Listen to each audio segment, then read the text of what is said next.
అనుక్షణం ప్రజల పక్షం 95 న్యూస్ కి స్వాగతం. ముందుగా హెడ్లైన్స్. ప్రభుత్వ ఆసుపత్రిలో ఆకస్మిక తనిఖీ నిర్వహించిన ఎమ్మెల్యే. పేదలకు అందుతున్న వైద్యం పట్ల డాక్టర్ల నిర్లక్ష్యం తగదని సూచన.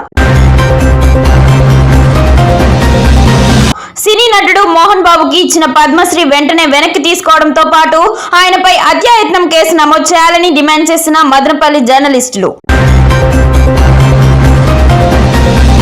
నిరుపేదల సొంతింటి కల నెరవేర్చిన ఘనత తెలుగుదేశం ప్రభుత్వంది. టిట్కో ఇల్లు పంపిణీ కార్యక్రమంలో పాల్గొన్న ఎమ్మెల్యే షాజహాన్ బాషా. ఇకటే చూస్తే విభజిత ఆంధ్రప్రదేశ్ తొలి ముఖ్యమంత్రిగా చంద్రబాబు నాయుడు పేదింటి ఆడపడుచుల సొంతింటి కళ నిజం చేసేందుకు 8 ఏళ్ల క్రితమే టిట్కో ఇళ్ల నిర్మాణం చేపట్టారు. అనివార్య కారణాలతో పేదలకు అపార్ట్మెంట్ ఇళ్లను తెలుగుదేశం ప్రభుత్వం పంపిణీ చేయలేకపోయింది. ఈ పరిస్థితుల్లో అధికారంలోకి వచ్చిన వైసీపీ ప్రభుత్వం టిట్కో ఇళ్లకు రంగులు మార్చిందే కానీ నిరుపేదలకు అందించలేకపోయింది. ఈ నేపథ్యంలో మళ్లీ అధికారంలోకి వచ్చిన తెలుగుదేశం ప్రభుత్వం ప్రతిష్టాత్మకంగా టిట్కో ఇళ్ల పంపిణీ కార్యక్రమాన్ని చేపట్టిందని ఎమ్మెల్యే షాజహాన్ బాషా పేర్కొన్నారు. గురువారం టిట్కో ఇళ్ల లబ్ధిదారులకు తాళాలు అందజేసే కార్యక్రమానికి మున్సిపల్ టిట్కో అధికారులు నిర్వహించిన కార్యక్రమంలో ఎమ్మెల్యే షాజహాన్ బాషా పాల్గొన్నారు. టిట్కో ఇళ్లను లబ్ధిదారులకు తాళాలను అందజేసి రిబ్బన్ కట్ చేసి ఇళ్లను ప్రారంభించారు. పెద్ద సంఖ్యలో తరలివచ్చిన మహిళలు లబ్ధిదారులను ఉద్దేశించి ఎమ్మెల్యే షాజహాన్ బాషా మాట్లాడుతూ నిరుపేద ఆడపడుచుల సొంతింటి కలలను నిజం చేసిన ఘనత ముఖ్యమంత్రి చంద్రబాబు నాయుడుదని అన్నారు. వైసీపీ ప్రభుత్వంలో 1.5 సెంటు స్థలం ఇచ్చి ఇల్లు నిర్మించుకోమని లబ్ధిదారులను అప్పులు పాలు చేసిందని ఎమ్మెల్యే షాజహాన్ బాషా దుయ్యబట్టారు. ప్రజాపాలన అందించే దిశగా పేదలకు టిట్కో ఇల్లు పంపిణీ చేయడం జరిగిందని అన్నారు. ఎన్నికల హామీలలో భాగంగా ఇచ్చిన మాటను నిలబెట్టుకున్న ముఖ్యమంత్రిగా భారతదేశ వ్యాప్తంగా చంద్రబాబు నాయుడు అగ్రస్థానంలో ఉంటారని అన్నారు. ఈ కార్యక్రమంలో chairperson Manojareddy, municipal commissioner Pramila, TIDCO DE Devika, housing DE Ramesh Reddy, AE Deena Dayal, MEPMA CM M Madhusudan Reddy, ఆర్పీలు రాణి, యశోద, జాఫర్ నిసా, తెలుగుదేశం నాయకులు శ్రీనివాసులు నాయుడు, బెల్లారెడ్డి ప్రసాద్, షంషీర్, రఘుపతి నాయుడు, మాజీ కౌన్సిలర్ రాధా, పులి మహాలక్ష్మి, కవిత, నాగమణి, రెడ్డివు, ఎర్రబెల్లి వెంకటరమణారెడ్డి, మల్లికార్జున నాయుడు, పురుషోత్తం, జేసీబీ వేణు, సురేందర్ రెడ్డి, పెరవలి మధు, శ్రీరామ వినోద్, వైసీపీ కౌన్సిలర్లు శ్రీనివాసులు, రేణుక, పెద్ద సంఖ్యలో తెలుగుదేశం పార్టీ కార్యకర్తలు పాల్గొన్నారు. ఎమ్మెల్యే అయిన తర్వాత టిట్కో ఇళ్ల విషయం ఏమైంది, ఎందుకు ఇది ఇంతవరకు ప్రజలకు అంకితం చేయలేదు, వాళ్లకు తక్షణం వాళ్ళ ఇండ్లు వాళ్లకు మనం ఇవ్వాలా, ఎట్టి పరిస్థితిలో ఆ ఇండ్లు వాళ్ళకి ఇచ్చే బాధ్యత మనది. మనం ఏ మాత్రం దానికి లేట్ చేసే అవసరం లేదు. దాంట్లో ఏ పనులు ఇంకా పెండింగ్ ఉన్నాయి, ఏ సమస్యలు ఉన్నా కూడా కానీ సమస్యలు మనం చూసి పరిశీలిస్తాము. తక్షణం ఎవరైతే అర్హులు ఉన్నారో, ఎవరైతే లబ్ధిదారులుగా ఆ రోజు టిట్కోలో ఇన్వాల్వ్ అయినారు, వాళ్ళకి ఏదైతే గవర్నమెంట్ శాంక్షన్ ఇచ్చిందో వాళ్ళందరికీ తక్షణం మనం ఇండ్లు ఇవ్వాలని చెప్పి ఒక నిర్ణయం తీసుకున్న తర్వాత నేను మున్సిపల్ కమిషనర్ గారికి, టిట్కో అధికారులకు మాట్లాడి ఎట్టి పరిస్థితుల్లో లేట్ చేయడానికి లేదు, 9వ తేదీ ఇవ్వాలని చెప్పి ఆలోచన చేసినప్పుడు 9వ తేదీ 3 రోజుల ముందే ఇవ్వాలని అనుకున్నాను. కాకపోతే ఆ రోజు కొన్ని పనులు పెండింగ్ ఉన్నాయి. ఈ రోజు 12వ తేదీకి మార్చి ఎట్టి పరిస్థితిలో గురువారం మంచి రోజు ఇస్తామంటే దేవుడు కూడా వర్షంతో స్వాగతం పలుకుతూ మీరు ఇంటిలోకి వెళ్లే ముందు నేను కూడా దేవుని తరపున కూడా దేవుడు మీకు నేను స్వాగతం పలుకుతున్నాను. వర్షం వచ్చి శుభసూచకం, అందరి జీవితాల్లో వెలుగు నింపాలా, మీ అందరూ సంతోషంగా ఉండాలా. ఈ రోజు ఈ టిట్కో ఇండ్లకు కారకులు రాష్ట్రం కాదు, దేశం కాదు, ప్రపంచమే చూసేటట్టుగా చాలా బాధ్యతగా మీకోసం పనిచేసిన వ్యక్తి ఎవరన్నా ఉండాలంటే అది పెద్దలు చంద్రబాబు నాయుడు గారు అని చెప్పి సభాముఖంగా తెలియజేస్తున్నాను. నేనేమంటానంటే ఏదైనా ఒక పెద్ద మనసు పెట్టుకొని సహాయం చేసే గుణం ఉండాలా. ఒక పెద్ద మనసుతో మీకు సహాయం చేసే గుణం, ఆయన 2 సెంట్ల ఇల్లు మీకు ఇస్తా, మళ్ళీ ఎక్కడ కూడా ఆయన అప్పు చేయకుండా ఆర్థికంగా మనం పూర్తిగా ఆయనకి సహాయం చేసేటట్టుగా ఉండాలా. ఆ లబ్ధిదారు ఆ ఇంట్లోకి వెళ్ళిన తర్వాత సంతోషంగా పడుకోవాలి. అప్పు బాధతో పడుకునే సందర్భం ఉంటే ఆ ఇల్లు ఇచ్చి కూడా మనం ప్రయోజనం లేదు. 1,80,000 రూపాయలు గత ప్రభుత్వం హౌసింగ్ కి శాంక్షన్ చేసింది. ఆ 1,80,000 రూపాయలతో పునాదులైతే గోడలు వస్తాయా? గోడలు వేస్తే మోల్డింగ్ అవుతుందా, మోల్డింగ్ అయితే మళ్ళీ ప్లాస్టింగ్ అవుతుందా, ప్లాస్టింగ్ అయితే వైరింగ్ అవుతుందా, వైరింగ్ అయితే పెయింటింగ్ అవుతుందా? ఈ రోజు ఎక్కడ కూడా కానీ ప్రభుత్వం పైన ఇక్కడ మొత్తం 39 బ్లాక్స్ తో 1872 హౌసెస్ ఈ రోజు ఎవరైతే పేదవారు సొంత ఇంటి కళ నెరవేరాలని కళలు కన్నారో వాటిని ఈ రోజు నిజం చేస్తూ వాళ్ళని ఈ రోజు హ్యాండ్ ఓవర్ చేయడం జరుగుతుంది. అంతేకాకుండా ఇక్కడ అన్ని మౌలిక సదుపాయాలతో ప్రజలకి ఎలాంటి ఇబ్బంది లేకోకుండా ప్రతి ఒక్క దాంట్లోనూ 100% వాటర్ అయితేనేమి, ఎలక్ట్రిక్ అయితేనేమి, రోడ్స్ ప్రతి ఒక్కటి ఫెసిలిటీతో ఇక్కడ ఈ ఇల్లు ఏర్పాటు చేయడం జరిగింది.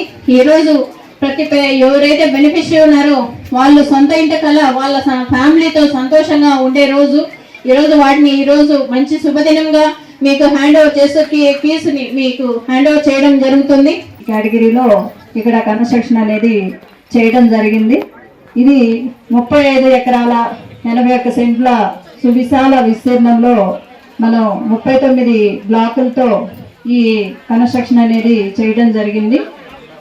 దీనికి సంబంధించి ఇప్పటివరకు మనం ఈ ప్రాజెక్ట్ కాస్ట్ వచ్చి 106 కోట్లతో ఈ హౌసెస్ అనేవి కన్స్ట్రక్షన్ చేయడం జరిగింది. అదేవిధంగా ఇక్కడ నివసించే ప్రజలకి అనుకూలంగా ఉండడానికి అవసరమైనటువంటి రోడ్లు కానీ, డ్రైన్లు కానివ్వండి, అలాగే వచ్చినటువంటి సీవేజ్ వాటర్ని ట్రీట్మెంట్ చేయడానికి ఎస్టీపీ ఫెసిలిటీస్ కానీ. సినీ నటుడు మోహన్ బాబుకి ఇచ్చిన పద్మశ్రీ బిరుదును వెంటనే వెనక్కి తీసుకోవడంతో పాటు అతన్ని అరెస్ట్ చేయాలని Andhra Pradesh union of working journalist APUWJ రాష్ట్ర deputy general secretary Bandapalli Akkulappa, జిల్లా కార్యదర్శి ఎస్ వంశీధర్, మదనపల్లి అధ్యక్షుడు రమేష్ రాయళ్లు డిమాండ్ చేశారు.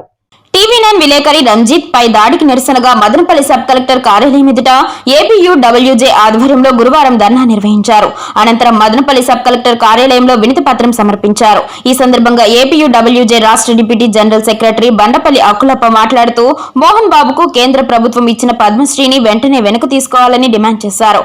మోహన్ బాబును వెంటనే అరెస్టు చేసి రిమాండ్ కు తరలించాలని కోరారు. మోహన్ బాబు కుటుంబ సభ్యులు పోలీస్ స్టేషన్ వరకు వెళ్లినాక మీడియా జోక్యం చేసుకునేది తప్ప ముందుగా మోహన్ బాబు కుటుంబ వ్యవహారాల్లో మీడియా జోక్యం చేసుకోలేదని అన్నారు. వీధి రౌడీలా వ్యవహరించిన మోహన్ బాబు మా మూవీ ఆర్టిస్ట్ అసోసియేషన్ నుండి కూడా తొలగించాలని డిమాండ్ చేశారు. ఈ కార్యక్రమంలో జర్నలిస్టులు వాసు, కిరణ్, శ్రీధర్ బాబు, శ్రీనివాస్ గౌడ్, శ్రీనివాసులు, రవి, ప్రసాద్, గంగాధర తదితరులు పాల్గొన్నారు. మీ విద్యా సంస్థలో శ్రీ విద్యా నికేతన్లో అధిక ఫీజుల పేరుతో ఆ రోజు వచ్చినటువంటి వార్తలను తగ్గించండి, మేము ఈరోజు సమాజానికి సేవ చేస్తున్నామని అబద్ధాలు చెప్పినటువంటి మోహన్ బాబు ఈ రోజు ఆయన నిజ స్వరూపం బయటపడింది. ఆయన పైన హత్యా నేరం కింద వెంటనే ఆయన అరెస్ట్ చేయాలి. ఆయన విద్యా సంస్థల్లో జరుగుతున్నటువంటి అవినీతి అక్రమాల పైన ప్రభుత్వం వెంటనే సిట్టింగ్ జడ్జితో విచారణ చేపట్టాలి. విద్యార్థులు భయభ్రాంతాలకు గురి చేస్తూ తాను అక్కడ ఒక సిబ్బందిని రౌడీ టీవీ9 జర్నలిస్ట్ రంజిత్ పై సినీ నటుడు మోహన్ బాబు దాడిని ఏపీ అన్నమయ్య జిల్లా రాయచూరు తరఫున మేము ఖండిస్తున్నాము. మోహన్ బాబు గారిని తక్షణమే అరెస్ట్ చేసి మూవీ ఆర్టిస్ట్ ఆయన సభ్యత్వాన్ని కలిగించి మీడియా జర్నలిస్ట్ యొక్క మదనపల్లి ప్రభుత్వ ఆసుపత్రిలో పేద ప్రజలకు అందుతున్న వైద్య సేవలు, వైద్యులు, ఆసుపత్రి సిబ్బంది పనితీరును స్వయంగా రోగులను అడిగి తెలుసుకునేందుకు గురువారం ఉదయం మదనపల్లి శాసనసభ్యులు షాజహాన్ బాషా ప్రభుత్వ ఆసుపత్రిలో ఆకస్మిక తనిఖీలు నిర్వహించారు. 2 రోజులుగా ప్రభుత్వ స్కానింగ్ల పేరుతో ప్రైవేట్ స్కాన్ సెంటర్లో నుండి డబ్బులు తీసుకుంటున్నారని మీడియాలో వస్తున్న వార్తల నేపథ్యంలో ఈ తనిఖీలు నిర్వహించినట్లు తెలుస్తోంది. ఆసుపత్రి యొక్క వివిధ విభాగాలు, ముఖ్యంగా మరుగుదొడ్లు, ఐసీయూ, ఎక్స్రే, స్కానింగ్, ల్యాబ్ వస్తువులను ఎలా నిర్వహిస్తున్నారు అనేది శాసనసభ్యుల పరిశీలనలోకి వచ్చింది. 2 గంటల పాటు ప్రతి వార్డు, మరుగుదొడ్లు, ఆపరేషన్ థియేటర్లు, మేల్ ఫీమేల్ వార్డులో ఎమ్మెల్యే క్షుణ్ణంగా పరిశీలించారు. మదనపల్లి సబ్ కలెక్టర్ మెగా స్వరూప్ సైతం ఆసుపత్రిలో తనిఖీలు నిర్వహించారు. ఈ సందర్భంగా ఎమ్మెల్యే మీడియాతో మాట్లాడుతూ ప్రజలకు మంచి సేవలు అందించేందుకు ఆసుపత్రి సిబ్బంది, డాక్టర్లు, నర్సుల సహకారం ఎంతో కీలకం. ఆసుపత్రిలో సేవలు మరింత మెరుగుపడేందుకు డాక్టర్లు, నర్సులు తమ సేవలను మరింత శ్రద్ధగా అందించాలని ఆయన తెలియజేశారు. ప్రజలకు ఉత్తమమైన ఆరోగ్య సేవలను అందించేందుకు ప్రతి ఒక్కరూ తమ బాధ్యతను సరిగ్గా నిర్వర్తించవలసిన అవసరం ఉందని పేర్కొన్నారు. ఆసుపత్రికి మంచి పేరు తీసుకురావడమే గాక ప్రజలకు నాణ్యమైన ఆరోగ్య సేవలు అందించడం ఎంతో అవసరమని తెలిపారు. ఈ కార్యక్రమంలో శంషీర్, శ్రీనివాసులు నాయుడు, రెడ్డి రాయల్ చలపతి, బెల్లేరెడ్డి ప్రసాద్, చలపతి, జేసీబీ వేణు, సురేందర్ రెడ్డి, ఆసుపత్రి సిబ్బంది, తెలుగుదేశం పార్టీ కార్యకర్తలు పాల్గొన్నారు. ఈరోజు మదనపల్లి జిల్లా ఆసుపత్రిలో పలు ఇష్యూస్ రావడం జరిగింది. ఆ ఇష్యూస్ పైన క్షుణ్ణంగా పరిశీలిస్తున్నాం. తప్పకుండా ఎట్టి పరిస్థితిలో గవర్నమెంట్ హాస్పిటల్ అనేది ప్రజలకు సంబంధించిన హాస్పిటల్. దీంట్లో పూర్తి స్థాయిగా వైద్యం అందించే బాధ్యత ప్రభుత్వంది, డాక్టర్ది. ఇక్కడ ఏ మాత్రం వేరే రకంగా పని చేయడానికి ఏ ఒక్కరికి అధికారం లేదు. తప్పులు ఏమన్నా ఉంటే దానికి సకాలంలో దానికి క్లారిటీ పెట్టి ఆ సవరణ చేసి తప్పకుండా దీనికి ఏ విధంగా నడపాలో నడుపుతాం. ఇంతవరకు ఇది హెచ్డిఎస్ ఫామ్ చేయలేదు. నేను ఫామ్ చేసి రేపు ఎల్లుండిలోనే దీనిపైన చాలా రివ్యూస్ చేయాల్సిన అవసరం ఉంది, చేస్తాం. కాకపోతే ఒక పెద్ద కష్టం ఏమొచ్చిందంటే ఉన్న మెడికల్ సూపరింటెండెంట్ గారు, అదేవిధంగా ఎవరైతే ప్రిన్సిపాల్ ఉన్నారో వీళ్ళంతా ఇన్ఛార్జ్ స్టేజ్లో ఉన్నారు. వీళ్ళు రెగ్యులర్ వాళ్ళు కాదు. వీళ్ళు ఇన్ఛార్జ్గా రెగ్యులర్ అయినా చేయాలా, లేదంటే వేరే వాళ్ళకన్నా వేయాలి. ఏదో ఒకటి చేసి పూర్తి స్థాయిగా వాళ్ళకి బాధ్యత కల్పించి, ఇన్ఛార్జ్ ఉన్నా కూడా బాధ్యత వాళ్ళదే. ఇక్కడ ఏమి అఫైర్స్ ఉన్నా వాళ్ళే చూడాలి. తొండవాడ ఫ్లైఓవర్ దగ్గర జాతీయ రహదారిపై రోడ్డు ప్రమాదం చోటు చేసుకుంది. రాంగ్ రూట్ లో వచ్చిన కారు మరొక కారును ఢీకొట్టింది. ఈ ఘటనలో ముగ్గురికి తీవ్ర గాయాలయ్యాయి, ఇద్దరికి స్వల్ప గాయాలయ్యాయి. గాయపడిన వారిని పోలీసులు తిరుపతి రియా ఆసుపత్రికి తరలించారు. క్షతగాతులు హైదరాబాద్ కు చెందిన వారిగా గుర్తించారు. కాణిపాకం దర్శనానంతరం తిరుగు ప్రయాణంలో ఘటన చోటు చేసుకుంది. మరో కారులో ఉన్న వ్యక్తులు మద్యం మత్తులో ఉన్నట్లు పోలీసులు గుర్తించి కేసు దర్యాప్తు చేస్తున్నారు. గ్రామాలలో నెలకొన్న భూ సమస్యలను సత్వరమే పరిష్కరించాలని రెవెన్యూ సిబ్బందిని ఎమ్మెల్యే షాజహాన్ బాషా ఆదేశించారు. గురువారం మండలంలోని సిటిఎం 1 గ్రామ పంచాయతీ నందు ఏర్పాటు చేసిన రెవెన్యూ సదస్సుకు ఎమ్మెల్యే ముఖ్య అతిథిగా హాజరయ్యారు. ఇందులో భాగంగా జోరువాండలోనూ ప్రజల భూ సమస్యలను ఆలకించి వారి నుండి అర్జీలను స్వీకరించారు. ఈ సందర్భంగా ఎమ్మెల్యే మాట్లాడుతూ ప్రజలకు భూ సమస్యల నుండి విముక్తి కల్పించేందుకు కూటమి ప్రభుత్వం రెవెన్యూ సదస్సులకు శ్రీకారం చుట్టిందన్నారు. అదేవిధంగా గత ప్రభుత్వంలో ఆక్రమణలకు గురైన ప్రభుత్వ భూములు, పేదల భూములను కాపాడడమే ఈ సదస్సుల ముఖ్య ఉద్దేశమన్నారు. ఎవరైనా రైతులు వారి భూములకు పట్టాదారు పాసుబుక్లు మంజూరు కాకుండా ఆన్లైన్ కాకుంటే ఈ సదస్సుల్లో అర్జీలు సమర్పిస్తే వెంటనే వాటిని రెవెన్యూ అధికారులు పరిష్కరిస్తారని ఆయన స్పష్టం చేశారు. ఈ అవకాశాన్ని రైతులు, ప్రజలు సద్వినియోగం చేసుకోవాలని కోరారు. ఈ కార్యక్రమంలో సర్పంచ్ ఆనంద పార్థసారథి, ఎంపీపీ వెలుగురెడ్డమ్మ, చంద్ర, టీడీపీ నాయకులు రెడ్డి రాంప్రసాద్, చల్ల నరసింహులు, మిట్టపల్లి రాజు, వేమయ్య తదితరులు పాల్గొన్నారు. మీ రెవెన్యూ పంచాయతీలో మీ భూములు మీవి లేకుండా గత 5 సంవత్సరాలు చేసిన అరాచకాలు అన్ని కాదు.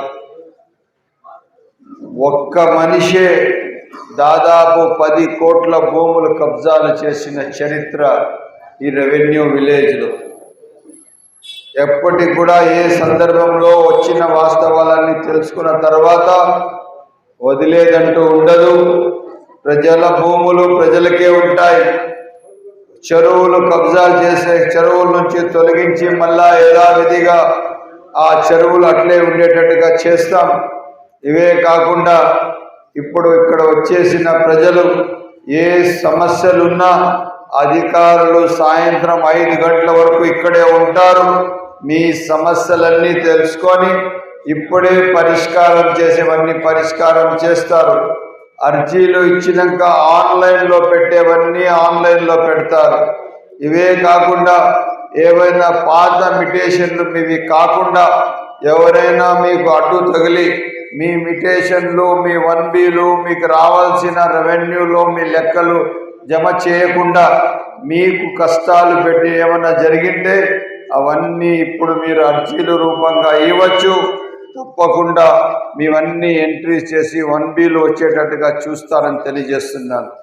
ఎక్కడ ఏ సమస్య ఉన్నా పూర్తి మండలానికి సంబంధించిన అధికారులందరూ మీ ముందు ఉన్నారు. సమస్యలు ఏ ఉన్నది ఈరోజు పరిష్కారం చేసి, లేకపోతే ఆన్లైన్ ఎంట్రీస్ చేసి ఒక పేపర్ మీకు ఇస్తారో అది ఈరోజు మీ ఏదైతే అర్జీ ఇచ్చారో ఆ అర్జీ ఒక అడుగు ముందుకు వెళ్ళింది. 2 రోజుల లోపల ఈ రోజు నుంచి 40 రోజుల లోపల మీ 1Bలు, పాస్బుక్లు, మిటేషన్లు చేసి మీ హక్కులకు మీకు పూర్తి స్థాయిగా హక్కు కల్పిస్తారు. ఇది పూర్తి స్థాయిగా ప్రభుత్వంలో చేరిన ఒక భాగం.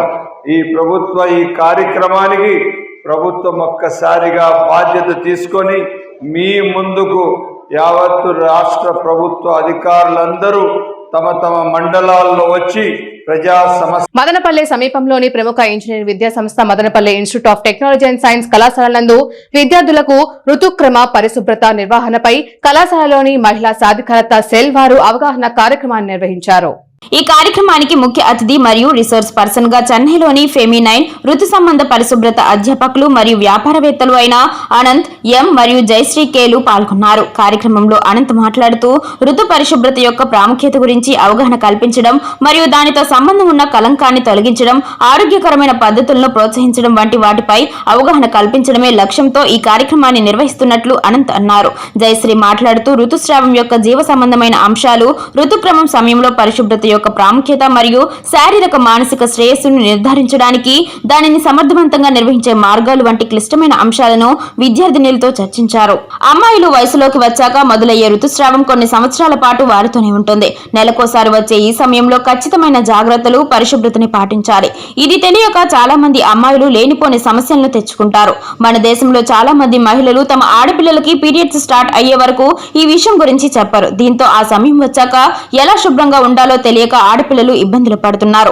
దీంతో కొన్ని సమస్యలు కూడా వస్తున్నాయి. ఈ సమయంలో మీరు ఎంత పరిశుభ్రంగా ఉంటే మీకు, మీ చుట్టూ ఉన్న వ్యక్తులకు, పర్యావరణానికి కూడా అంత మంచిదని ఆమె అన్నారు. ఈ కార్యక్రమంలో విద్యార్థులు చురుగ్గా పాల్గొని చర్చల్లో పాల్గొని సబ్జెక్టుపై తమ సందేహాలను నివృత్తి చేసుకున్నారు. ఈ కార్యక్రమంలో వైస్ ప్రిన్సిపల్ డాక్టర్ కమల్ బాషా, కోఆర్డినేటర్ డాక్టర్ షణ్ముగప్రియ, కవిప్రియ, కృష్ణవేణి తదితరులు పాల్గొన్నారు. అనుక్షణం ప్రజల పక్షం 95 న్యూస్ ఇంతటితో సమాప్తం. తిరిగి రేపటి బులెటిన్ లో మళ్ళీ కలుద్దాం. అంతవరకు సెలవు. నమస్కారం.